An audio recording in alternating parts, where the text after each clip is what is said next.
It says the early afternoon of the 14th of November. This will be part 2 of Aleutian Airways loses propeller at 19,000 feet.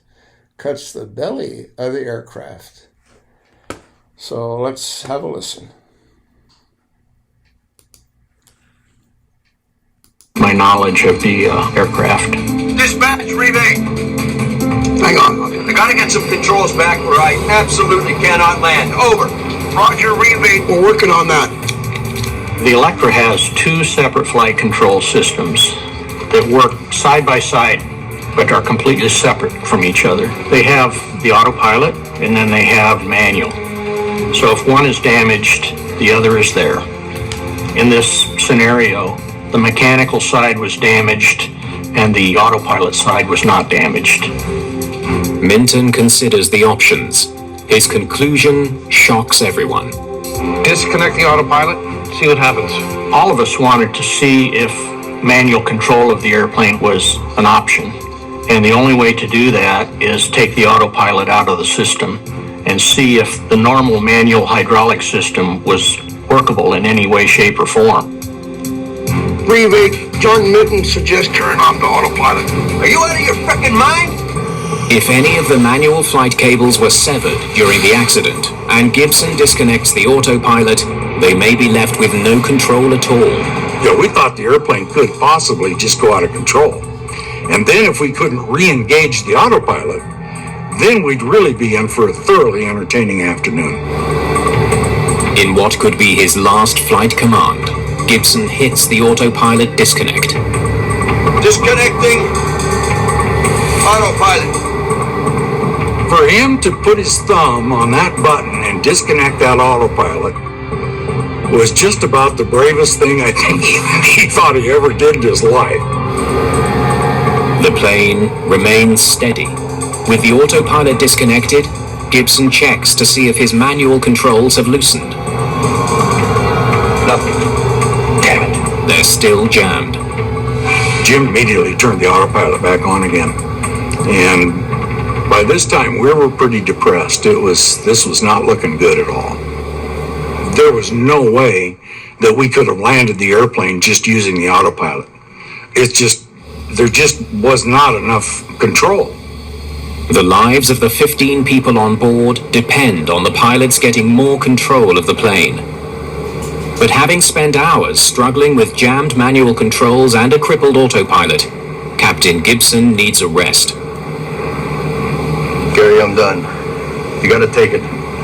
He was just done in. And he said, Gary, you take the airplane, I'm gonna take the break. The crew is exhausted and out of options. Then Lindner notices something that changes the entire situation. I looked down at the autopilot, and I suddenly saw that the autopilot was off. It's turned off. And I'm sitting here making turns with the airplane. Hell, I've got a good 3-degree bank going, you know. He's steering the plane without any help from the autopilot. And I turned to Jim and I said, hey, I've got control here. What? You know, and man, immediately he grabbed the yoke and the two of us got on it. And with the two of us, hell, we had pretty good control.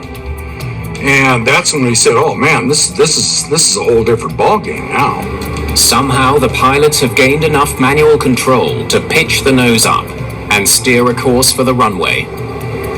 As long as we had manual control over the airplane without the autopilot, it would have been okay. You give us 3 degrees of bank and 1 degree of pitch, and we'll deal with the rest. Huh? I don't know how, but we got some control back. We're coming in. But Gibson still faces one major problem. It's a 10,000-foot runway, but you can still run out of runway if you're going too fast. He's traveling far too quickly to land.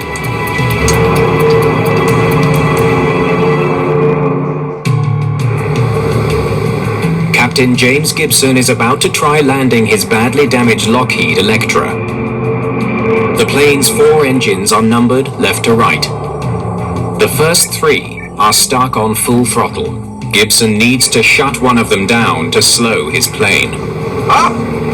We'll kill number 1 to offset the loss on number 4. No. They shut down number 1. They shut down everything. Negative, Reeve. Engine number 1 now controls power generator for all hydraulics. Do not shut down number 1. The loss of number 1 engine and the probable loss of the hydraulic system would have caused the crash of the airplane. Okay, Moose. Kill number 2. Emergency shutdown engine number 2.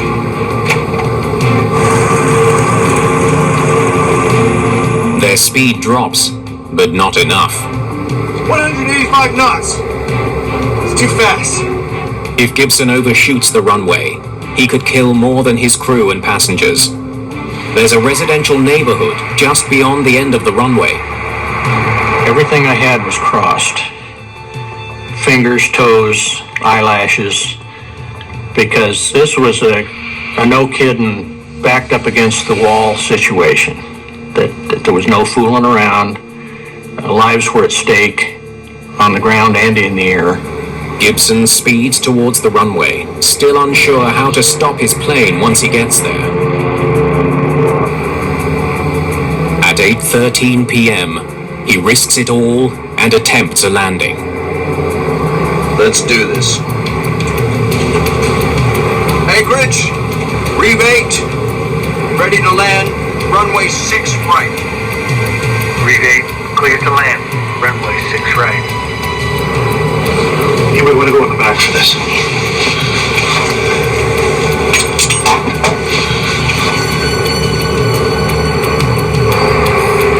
Wendy Kroon returns to the passenger cabin to make final preparations for landing.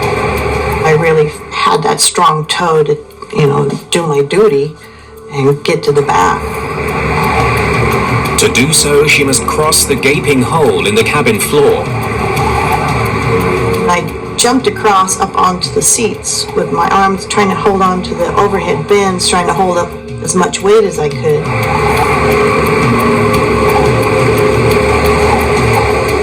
And I went about 4 rolls before I went down onto the floor and then crossed and got to the back.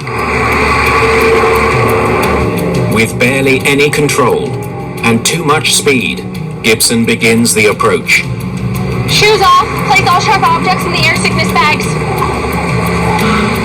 This too? Yeah. Approach flaps. Approach flaps. Gear down. Gear down. The pilots pull back on their columns to raise the nose for landing. Seconds before touchdown, they cross the foot of the runway, 170 knots. 50 knots faster than normal. Sink rate 800 feet a minute. I'd never had to myself or watched anybody else try to land an airplane that fast. They can do this. They can do this. News crews capture the attempt.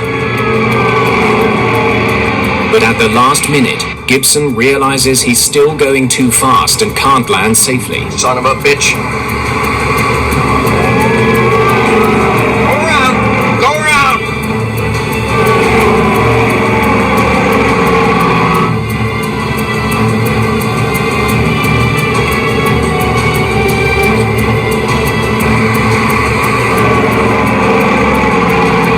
We're good. We're good. Good. When we made that first pass,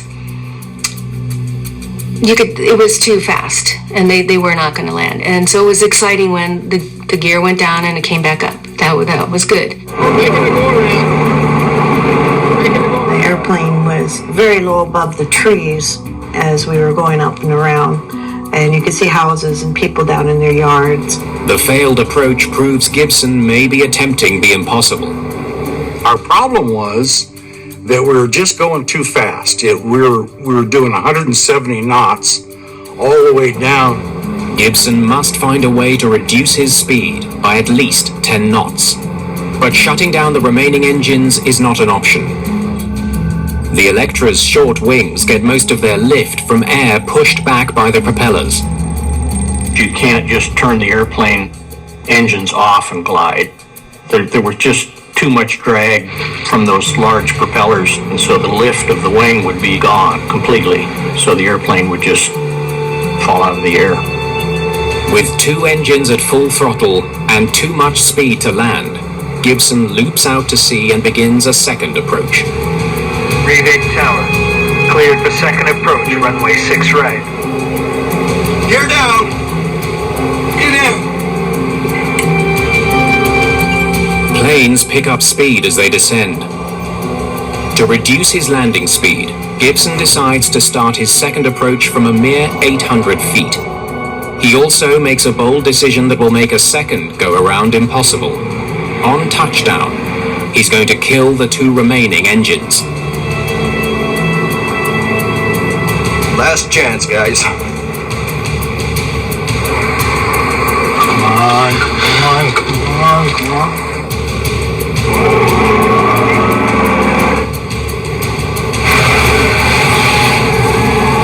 146 knots! The plane hits the ground. Cut all engines! Emergency shutdown engines 1 and 3! Once the E-handles were pulled, the airplane was committed. There was no turning back. 140! With all the engines cut, the plane slows down. But there's a high price to pay. It's the engines that provide the electrical and hydraulic power that controls the steering and brakes. Now we're hurtling projectile down the runway with no hydraulic control of the airplane. Well, now, isn't this something? We got no control, directional control at all on this airplane. I mean, we're essentially passengers now. We've become passengers with front row seats. Aborting the landing is now impossible. The plane speeds at 140 knots towards the neighborhood beyond the airport. Gibson has no hydraulic brakes. All he has are emergency brakes, and they don't have nearly as much stopping power. Overwhelmed by the speed of the plane, the emergency brakes burst into flames. We have a fire on the nose wheel. We have fire on the nose wheel.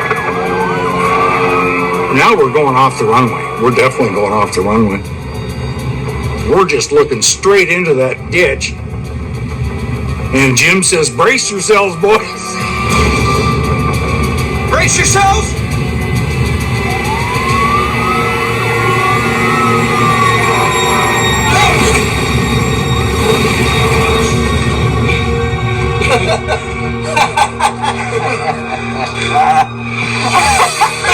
Nice! I think we're there. There was no real emergency because we could sense that everything was good. Everybody's fine back here! Well, there's, of course, adrenaline running at that point. It felt good. I think it was just surreal because we were okay.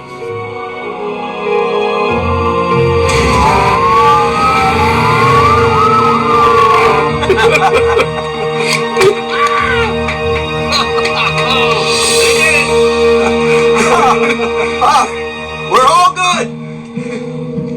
Heck of a landing, guys. Heck of a landing. And as soon as I hit the ground, one of the passengers come up to me and goes, "When's the next flight to Seattle?" I'm looking at him like, I don't think you realize how bad the situation was. I'm still amazed that they got it on the ground without hurting anybody or anything. They didn't even put a scratch on the airplane. We just sat there and watched them foam the airplane. There was foam all over the airplane from the fire trucks and firemen, and the airplane was reasonably okay.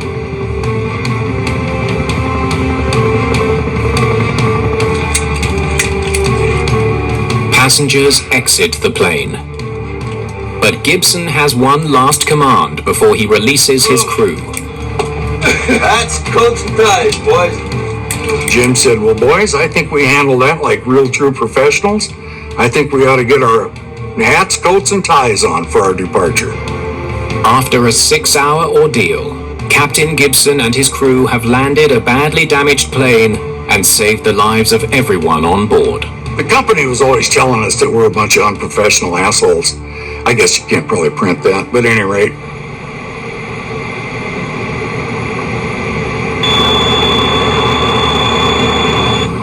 It's now up to NTSB investigator Ron Schleed to find out what went wrong.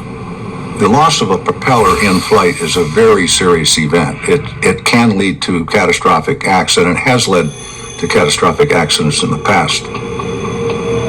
Though the Reeve Aleutian accident was not catastrophic, it is part of a disturbing trend.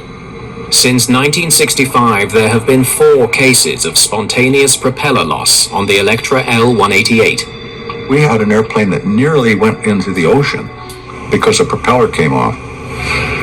So we needed to find out as best as we could what caused this accident.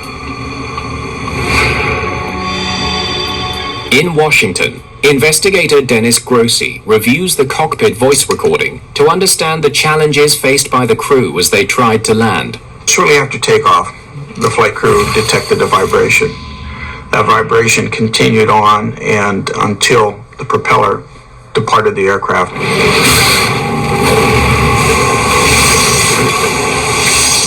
Damaging the fuselage, causing a rapid decompression of the cabin, a loss of engine controls, and the limited flight control authority.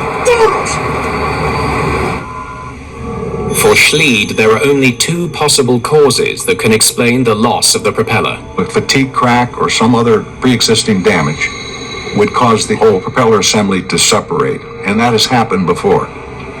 The other possibility is the gearbox, the power gears that drive the propeller.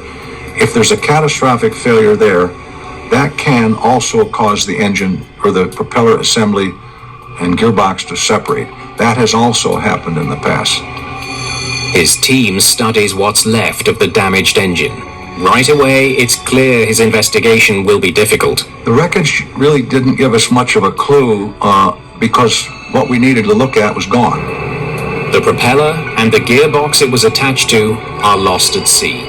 The parts that likely caused the vibration are gone for good. Without them, the case may be impossible to solve. With no physical evidence to examine, Schleid's team studies the plane's flight data recorder, hoping it can explain the vibration. The flight recorder on this airplane was a very rudimentary recorder. It records by a stylus scraping a metal foil. And so it's not a very scientific thing compared to what we have today. So we could not, on the flight recorder, determine where the vibration came from. The Electra has a history of engine vibration. Vibration so serious it's been known to tear the plane apart at high speed.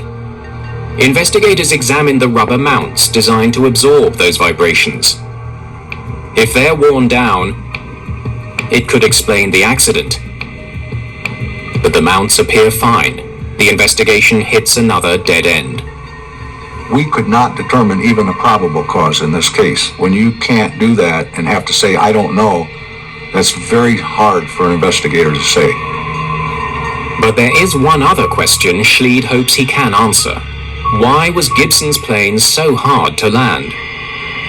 In 4 other cases, when an Electra's propeller separated, the planes landed without incident. The loss of a propeller is not necessarily catastrophic. It's designed to fly with only half its engines.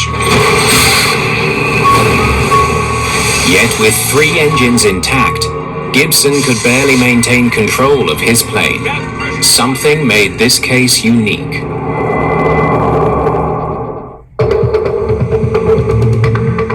NTSB investigators examined the gash where the propeller punctured the hull. Doesn't look like any cables are cut. The hole explains the decompression, but not the complete lack of control. It's only by taking a closer look from inside the cabin that they finally discover the root of the control problem: the badly damaged cabin floor. That buckling of the floor from the explosive decompression jammed the flight controls, where the cables ran through holes in the floor structure. The autopilot control cables and the manual cables were both pinched by the collapsed floor. Chance! But because only the autopilot uses hydraulics to move the cables, it can apply far more force on them than a human pilot. This is why the autopilot was able to control the plane ever so slightly.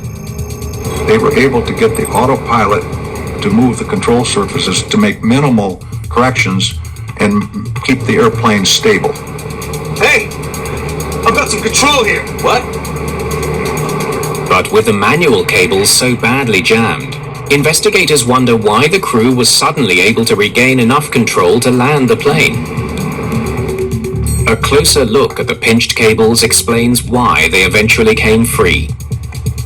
Looks like they sawed their way out of this mess. They kept pulling as hard as they could on the old pushing and pulling, turning. Come on. Deep scars in the hull's joists tell the tale. The pinched control cables gradually carved channels into the airframe. They were actually cutting right into the metal during the long flight before they landed. That gave the crew just enough control to get the plane lined up with the runway. Let's do this. Anchorage, Reeve 8, ready to land, runway 6 right. They are lucky to be alive. I'll attach the link. Look at it, and thanks for listening.